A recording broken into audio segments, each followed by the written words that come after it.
तो हमारा टॉपिक है, अब हम लोग करेंगे एंडोस्पोर फॉर्मेशन। अब हम करते हैं एंडोस्पोर फॉर्मेशन।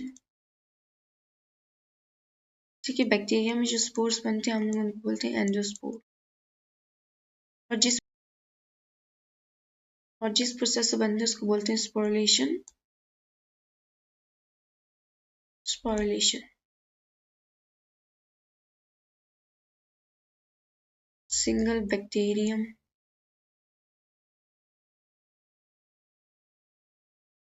Single spore. ये तो डेवलप होते हैं वेजिटेटिव सेल्स में। ठीक है, develops with in vegetative cells.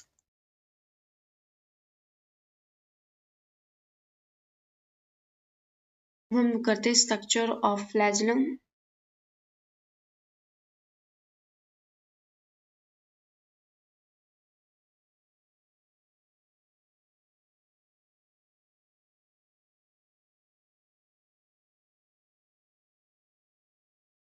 Flagella का स्ट्रक्चर बनाए।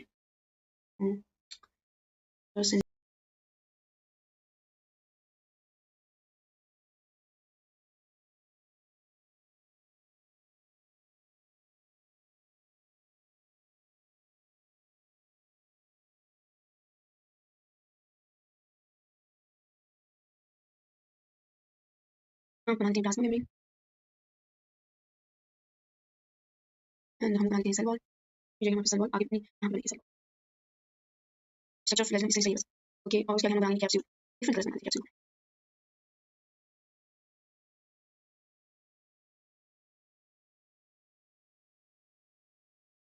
तो ये बनाया मैंने स्ट्रक्चर ऑफ फ्लैजेलम। अब यहाँ पे देखिए तो ये मैंने मेंशन किया हुआ है ना कि ये प्लाज्मा है। ठीक है, ये प्लाज्मा मेम्ब्रेन होगी और ये हमारे पास आ जाएगी सेल वॉल। ये आ जाएगा हमारे पास कैप्सूल। और हम लोग स्ट्रक्चर ये हो जाएगी हमारे पास basal body. Basal body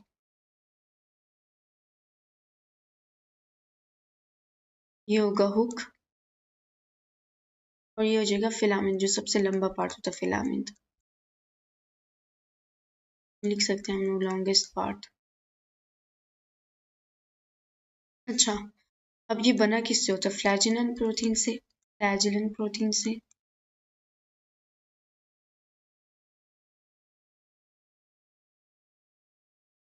non contractile protein है जो एक। ठीक है, यहाँ लिख सकते हैं नॉन कॉन्ट्रेक्टाइल प्रोटीन से।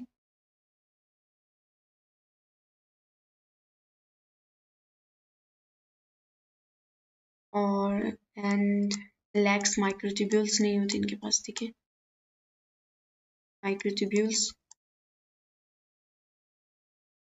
नैनोमीटर की बात सॉरी डायमीटर इनका होगा 220 nanometre in diameter and 20 micrometre in length.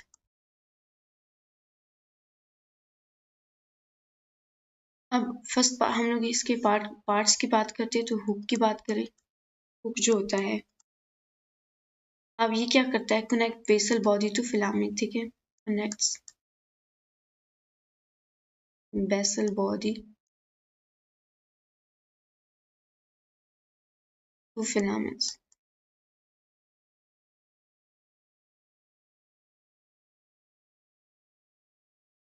अब हम लोग अगर बात करें फिलामेंट की, फिलामेंट क्या करेगा?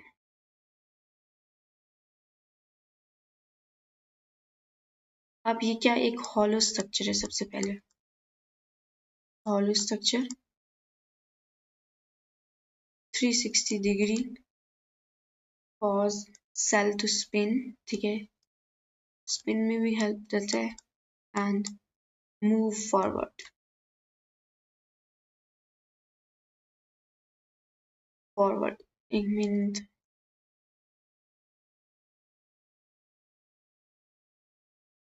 ये फंक्शन हो गया हमारे पास फिलामेंट का। अब बेसल बॉडी की भी थोड़ा लिख लेंगे। बेसल बॉडी क्या करता है? बेसल बॉडी सबसे पहले ये तो प्लाज्मा मेम्ब्रेन से ओरिजिनेट होता है।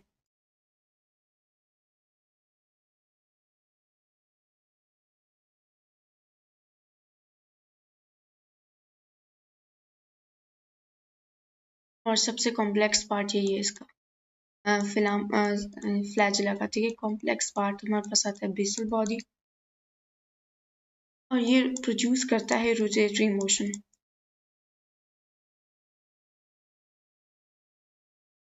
Rotatory motion. टॉपिक आता है जीनोमिक ऑर्गेनाइजेशन इन बैक्टीरिया, तो वो भी थोड़ा सा हम लोग देख लेते हैं। Genomic organisation in bacteria.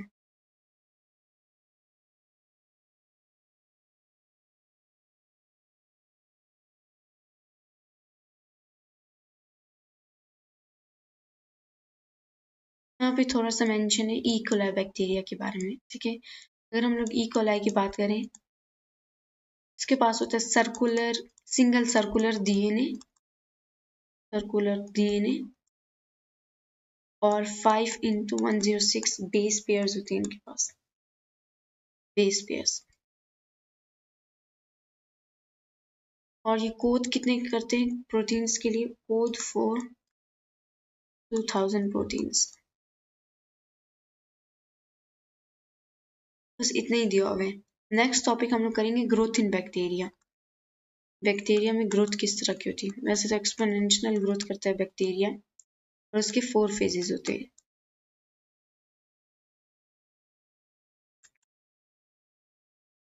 ठीक है, show exponential growth. Exponential growth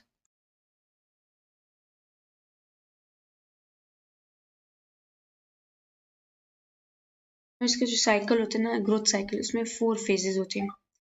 growth cycle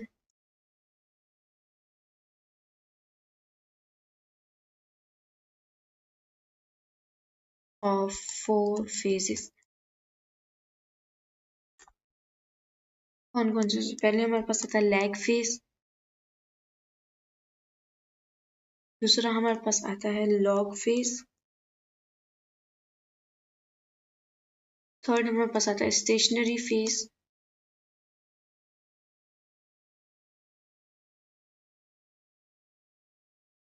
और जो हमारे पास फोर्थ आता है उसको हम लोग बोलते हैं डेथ फेज।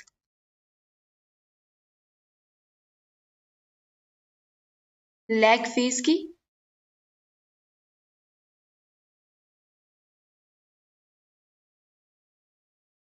लैग फेज क्या होते हैं? Initial adaptation period. ठीक है, इनिशियल एडेप्टेशन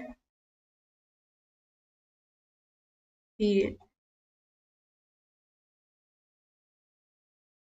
अब इसमें सेल्स प्रिपेयर होते हैं फॉर डिवीजन के लिए। ठीक है, सेल्स प्रिपेयर फॉर डिवीजन। अब यहाँ पे क्या होता है कि सेल नंबर इंक्रीज नहीं हो रहा क्योंकि डिवीजन नहीं हो रही होती, इसको हम लोग बोलते हैं नो ग्रोथ। यहाँ पे ग्रोथ नहीं होती।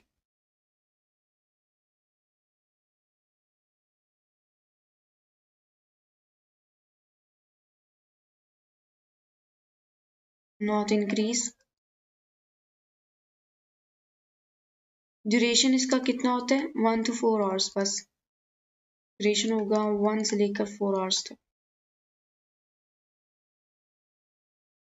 अब इसमें क्या होता है कि हाई मेटाबॉलिकली एक्टिव होता है। ठीक है, मतलब मेटाबॉलिक डिवीजन सबसे ज्यादा यहाँ पे हो रहे थे, लेकिन रिप्रोडक्शन नहीं होती। हाई मेटाबॉलिकली एक्टिविटी होती है यहाँ पे सबसे ज्यादा, बट नॉट रिप्रोडक्शन।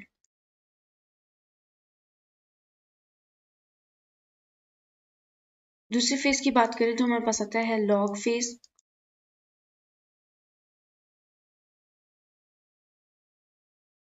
इसको हम लोग एक्सपोनेंशियल फेज भी बोलते हैं।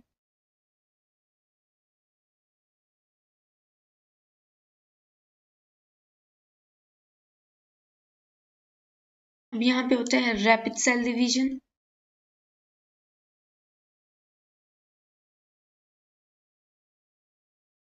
ठीक है, यहाँ पे क्या होती है? पॉपुलेशन डबल हो रही होती है, डबल्स at regular intervals।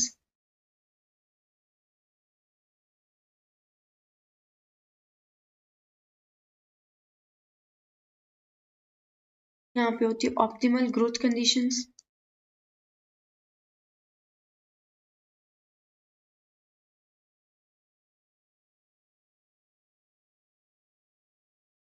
अब ये भी मोस्ट एक्टिव मेटाबॉलिक स्टेट है, मोस्ट एक्टिव, ठीक है, most active metabolic state.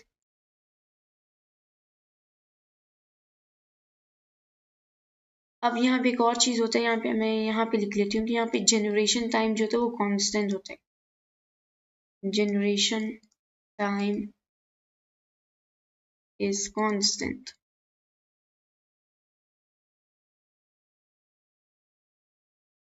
Stationary phase,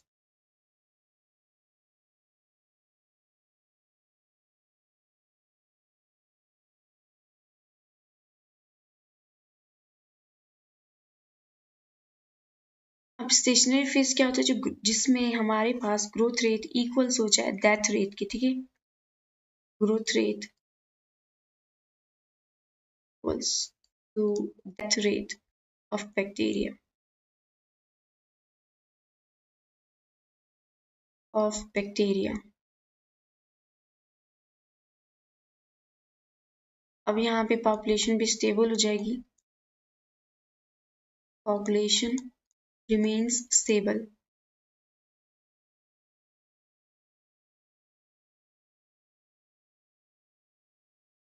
nutrition जो होंगे वो डिप्लीशन, न्यूट्रिशन की डिप्लीशन होना शुरू हो जाएगी, ठीक है, न्यूट्रिएंट्स डिप्लीशन बिगेन्स।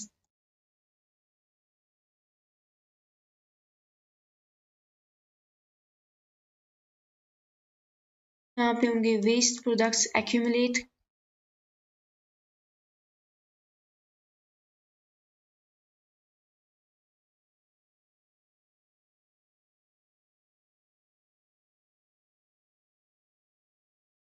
अब यहाँ पे एक स्ट्रेस मैकेनिज्म होगा, वो भी यहीं पे एक्टिवेट होता है स्टेशनरी फेज में, ठीक है, स्ट्रेस रिस्पॉन्स मैकेनिज्म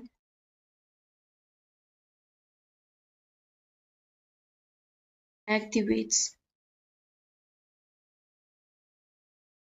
नंबर 4 पे हमारे पास आता है डेथ फेज।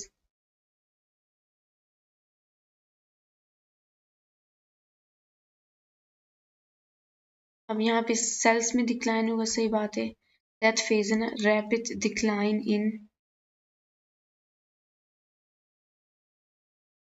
वही rapid decline in sales.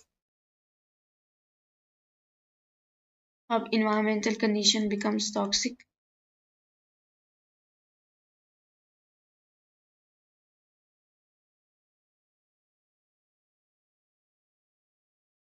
become toxic। Nutrients जो होंगे वो भी, न्यूट्रिएंट्स एग्जॉस्ट हो जाएंगे, न्यूट्रिएंट्स एग्जॉस्टेड।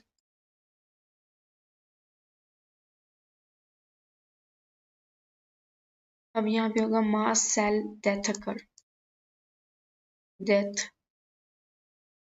अकर्स। अब कुछ सेल्स होंगे वो सर्वाइव भी कर सकते हैं, सम सेल मे सर्वाइव, सम मे सर्वाइव